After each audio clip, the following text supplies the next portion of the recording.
Shalom et bienvenue de retour en Israël avec Aline. Je suis super excitée pour aujourd'hui car nous allons participer aux fouilles archéologiques des vestiges du temple de Jérusalem et aussi découvrir l'histoire du plus grand vol et de la plus grande destruction de vestiges archéologiques de l'histoire d'Israël qui a eu lieu précisément à l'intérieur du mont du Temple. Alors, si vous êtes prêts, on y va.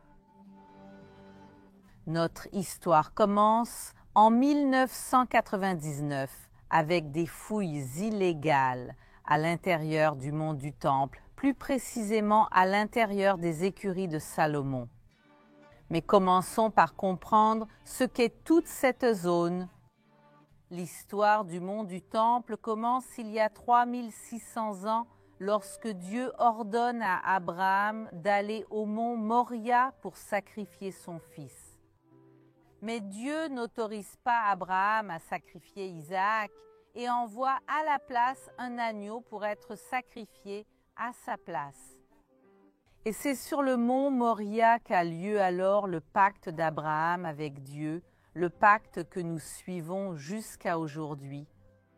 Et sur cette même montagne, Salomon construit le premier temple de Jérusalem, un temple magnifique et colossal, mais qui sera détruit en 586 avant Jésus-Christ par les Babyloniens et reconstruit 70 ans plus tard. Jusqu'à ce qu'en 20 avant Jésus-Christ, le roi Hérode agrandisse le temple, il double littéralement sa taille. C'était une structure colossale de plus de 14 hectares et ce sera le temple que Jésus a connu. En l'an 70, le temple sera détruit. Et ici, nous pouvons voir à quoi ressemble le mont du Temple aujourd'hui. Et aujourd'hui, nous allons parler de la partie souterraine du temple, connue sous le nom d'écurie de Salomon, qui fait 12 mètres de profondeur et 500 mètres carrés. Et pendant des siècles, cet immense espace s'est rempli de terre, de pierres et de vestiges archéologiques et il était abandonné depuis le XIe siècle. Imaginez des tonnes de vestiges archéologiques du mont du Temple réunis en un seul endroit.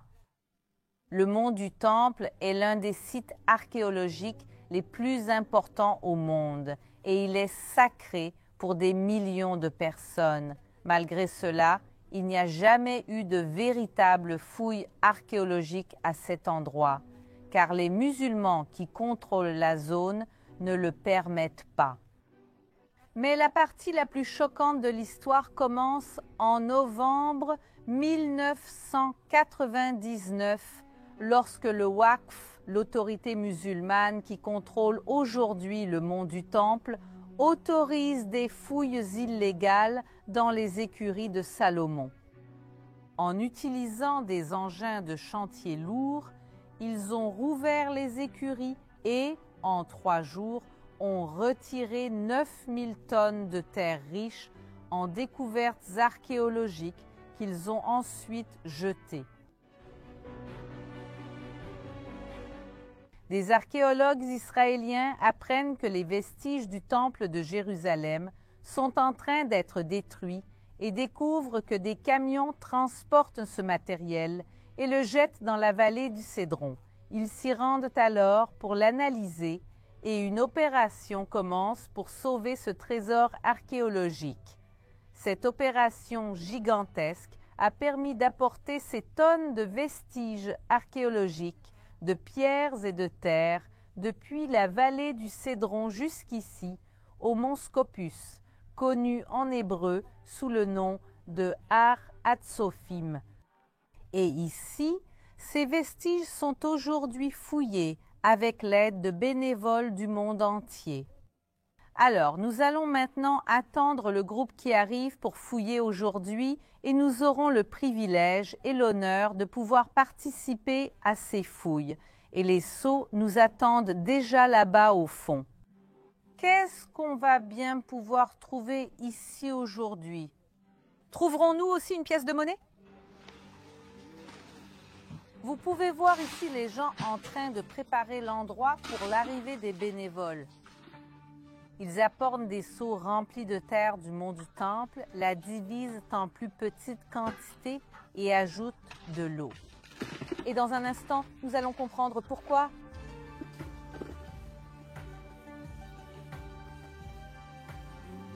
Les bénévoles d'aujourd'hui sont déjà arrivés et ce sont des élèves d'un lycée pour garçons. Et ils ont déjà commencé à mettre la main à la pâte. Comment fonctionne le processus archéologique? Chaque groupe prend un seau et le verse sur sa grande passoire. Et avec le tuyau, on lave le seau et les artefacts. Ainsi, on enlève l'excès de terre, puis on commence à chercher les artefacts.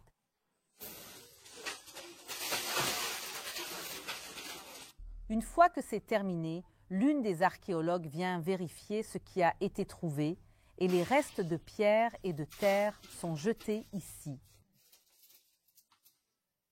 Et tout ce qui a été trouvé est trié par catégorie dans les seaux. Maintenant, les seaux sont presque vides. Voyons dans 1 heure combien on aura déjà trouvé. Et maintenant, il est temps pour moi aussi de mettre la main à la pâte.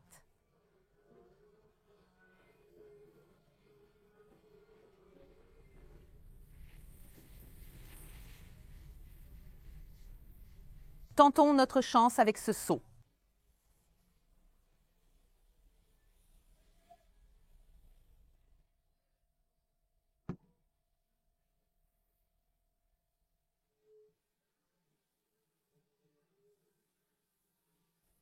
Un morceau de céramique. C'est incroyable de penser que tout ça, les amis, vient de l'intérieur du mont du Temple.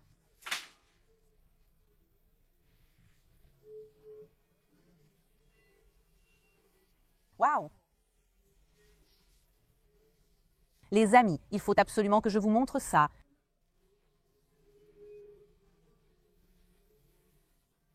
Il y a une pierre verte ici. Je n'ai aucune idée de ce que c'est, mais elle est vraiment jolie.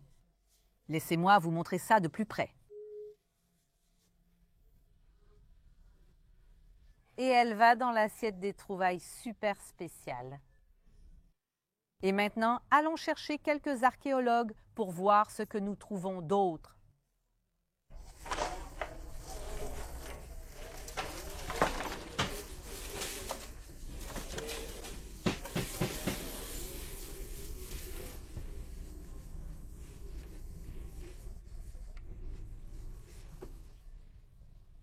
Ça a marché, regarde comment c'est. Faisons bouillir. C'est une pièce qui va rencontrer de l'adversité.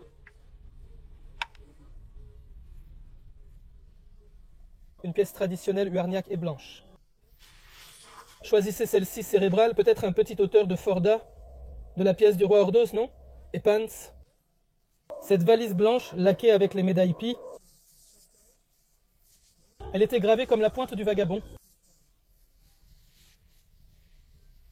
Regardez ce bras fermé avec la paume tremblante. Il agite une paume fermée avec une cape mouillée.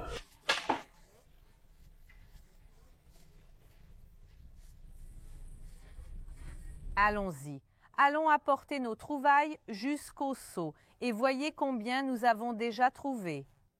Il y a ici de la céramique, des morceaux de mosaïque, des métaux, des os, mais ce sont des os d'animaux, pas humains, du verre et des trouvailles spéciales, y compris notre plâtre. Beaucoup.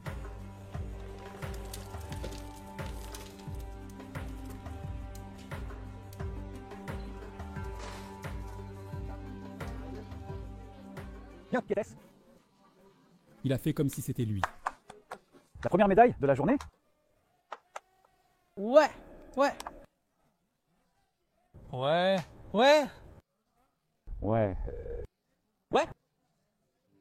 Vous pouvez voir la foule qui se forme et l'agitation parce qu'un des garçons vient de trouver une pièce de monnaie. Elle date de l'époque de l'Empire ottoman.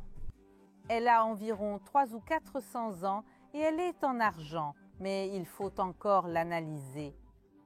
Et c'est pour cela qu'ils sont ici en train de la cataloguer et d'ici, elle ira au laboratoire pour une analyse plus approfondie. C'est choquant de penser qu'on a essayé d'effacer l'histoire du mont du Temple lorsque l'autorité des Antiquités d'Israël a retiré et jeté 400 camions remplis de matériaux historiques. Imaginez, cela faisait 9 tonnes en 3 jours. Et tout cela a été sauvé grâce à des archéologues courageux comme Tsahi, l'un des premiers à avoir commencé ce projet et qui est également ici aujourd'hui. La plupart de la terre a été déversée dans la vallée du Cédron. Et je suis allé là-bas avec quelques étudiants en archéologie. Le projet de tamisage de ce site, plus de 200 000 personnes y ont déjà participé. Et c'est un phénomène sans précédent dans la recherche archéologique. Nous avons déjà tamisé environ 70% de ce site. Nous avons un demi-million d'artefacts qui sont maintenant conservés dans notre laboratoire et qui sont en cours de traitement pour la publication archéologique. La première fois, quand j'étais étudiant, je prenais quelques morceaux, je les ramenais à la maison et je les lavais dans la salle de bain. Et puis, j'ai commencé à les trier. Et puis, j'ai vu quelques morceaux, des fragments, avec un emballage de type stripe. C'est un attribut très révélateur de la période du Premier Temple, à l'époque du roi Ézéchias et du roi Josias. Dans les temps les plus anciens de ce Premier Temple, c'est notre table. Et j'ai vu cela, et c'était tellement émouvant. Je veux dire, vous savez que je touche ici un morceau qui a été utilisé il y a environ 28 000 ans, pendant la première période du Temple, peut-être par des pèlerins qui sont venus et ont apporté une offrande au Temple. Peut-être que le prince les a prises, c'était très émouvant. Mais au fil des années, nous avons eu beaucoup de rencontres spéciales, une boîte de... Le numéro du temple réservé aux prêtres, le nom de la famille sacerdotale d'Imer. On a également trouvé des pointes de flèches.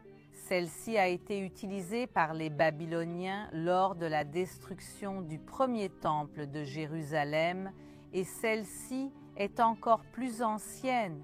Elle appartenait à l'un des soldats du roi Salomon. On a trouvé des centaines de pièces de monnaie de l'époque du temple de Jérusalem, y compris quelques pièces d'un demi-shekel, dont la Bible nous dit qu'elles étaient utilisées pour payer le tribut du temple. Nous avons gaspillé tant d'efforts à examiner, à trier, à examiner. Ils ne comprennent pas pourquoi nous passons notre temps, pourquoi nous faisons tant d'efforts avec ces pierres détruites. Mais une fois qu'ils réalisent que c'est parce que cela vient du côté de eux. Cela nous rappelle le psaume 102. Et tu auras pitié de Sion, car c'est le moment d'avoir compassion d'elle. Le temps fixé est déjà arrivé. Elle prend plaisir à ses pierres et a compassion de sa poussière. Littéralement, les gens ici à Sion prennent plaisir à creuser ses pierres et sa poussière. Et waouh! Regardez la quantité de vestiges archéologiques qu'ils sont en train de sortir, qu'ils ont trouvés ici aujourd'hui. J'espère que vous avez aimé participer aux fouilles archéologiques ici sur le mont du Temple. N'oubliez pas de vous abonner à la chaîne et on se retrouve ici tous les mercredis et dimanches.